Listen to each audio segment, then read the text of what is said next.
ایسے لوگ جو ہے یہ بات کرنے کے بھی لائق نہیں ہیں، ایسے لوگ جو ہے بات کرنے کے بھی لائق نہیں ہیں کہ جو خدا کا انکار کرتے ہیں اور جن کو کوئی سمجھ نہیں ہے۔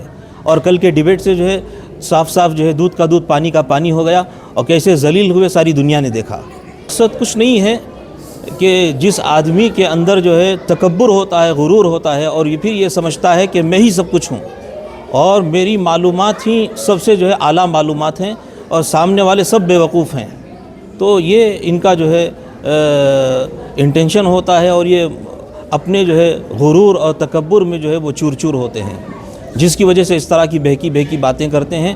ایسے لوگوں کا کوئی اعتبار نہیں ہے۔ ایسے لوگ دنیا میں اس سے پہلے بھی آئے ہیں اور قیامت تک آتے رہیں گے، اور یہ سارے فتنے ہیں، یہ فتنے ہیں۔ انشاءاللہ علماء نے اس کے لیے جو ہے سر پر جو ہے کفن باندھا ہے کہ ایسے غلط لوگوں کا ڈٹ کر مقابلہ کریں گے۔ سب جو ہے دین سے، اسلام سے اور ایمان سے ان کا کوئی واسطہ نہیں ہے۔ اگر یہ پکے سچے مسلمان ہوتے تو پھر جو ہے اس طرح کی بات نہ کرتے۔ یہ تو جو ہے انہوں نے اللہ کا انکار کیا ہے، اور پھر جو ہے ان سے کیا بات کر سکتے ہیں۔ ماشاءاللہ ہمارے مفتی شمائل صاحب نے جو بات کی ہے اور جو ڈیبیٹ کے لیے ان کو جو ہے آمادہ کیا ہے اور چیلنج کیا ہے، یہ ہمارے ماشاءاللہ ایسے علماء دنیا بھر میں موجود ہیں۔